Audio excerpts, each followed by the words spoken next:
Hi everyone, happy August. This is my July 2016 reading wrap-up. I know I'm a little bit late, but I've been sort of all over the place lately, so I finally found the time to film this video. It's going to be a long one because somehow, crazy enough, I managed to read 9 books this past month, which is so much different from how many books I've been reading before, so I'm really excited about that. I think Booktubeathon probably played a part in that, so I'm really thankful for that as well. Unfortunately now I'm feeling a little bit less sort of into reading, so I have been slacking already in the month of August, but hopefully things will get turned around. So let's get right to it.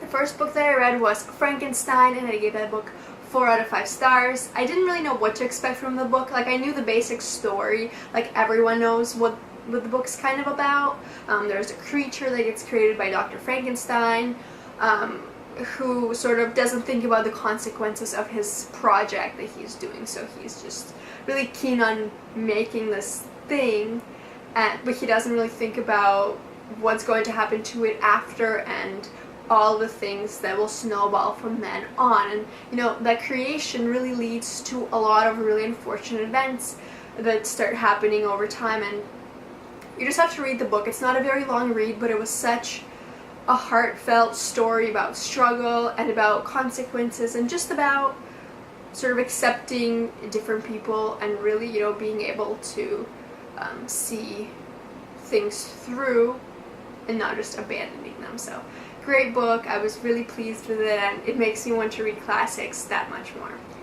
The next book that I read was Girl at War. I gave that book 4 out of 5 stars. That was an incredible read. It was really easy to get into. I couldn't put it down. There's so much happening. It's about a girl in Croatia who lives there during the sort of outbreak of the civil war that broke out. So she's in it, her family, and just the craziest things happen. Their life gets turned completely upside down. It becomes super dangerous being there. They don't really have a place to go. They're trying to, you know, figure something out for themselves. It's just a heartbreaking story, but so well written, so interesting. I love that book, and I've been recommending it to people because it's a really, really interesting story, and it's definitely different from a lot of the other books that I've read lately, so I highly, highly recommend it. The next book that I read is Scarlet, which is the second book in the Lunar Chronicles. I gave that book 3 out of 5 stars. I thought it was okay, but at this point I'm not really feeling the little fluff books that have, you know, just, I don't know what it is. I'm just feeling like reading really serious, dark, you know, just real life serious stories, so I feel like it just wasn't the right time for me to read it. With that said, if you liked Cinder, you'll probably like this one. I liked it. The story continues on. There's more stuff that happened. You learn a little bit more about all of the characters, and Cinder is brought into this one as well, so you get to sort of follow her journey along. Scarlet's the new character who's brought in, so it's just the whole story sort of slowly but surely ties together, and you get the bigger picture.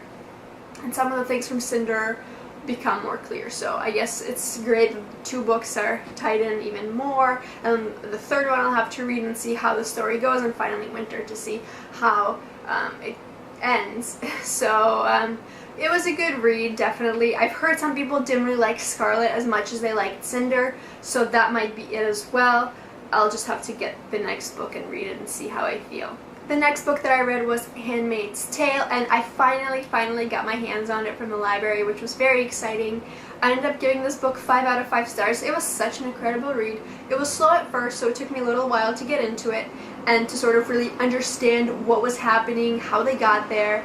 This is a society where women are pretty much just used for giving birth to babies, and they're not married to anybody, they don't have any relationships with anybody, and if you can't give birth and you can't get pregnant, then you're shipped off to a place where all the women who are no good to society anymore. Basically, it's very dark, and it was just so I don't know, thought-provoking how, you know, women can get treated so badly, and I mean, they're not getting treated perfectly now, so it's definitely a really interesting book to read and to seriously see how bad things can be, basically. Great read. highly recommend it to everybody. The other books that I read this month you can see in my Booktubeathon wrap-up video, which I'm gonna put down below so you can check that out. I don't want to spend too much time talking about those books. I'm just quickly going to mention it. So the first book that I read was The Secret Life of Bees, which I enjoyed but didn't really love. The next book that I read was Fahrenheit 451, which I thought was good, but second time reading it, I didn't really love it.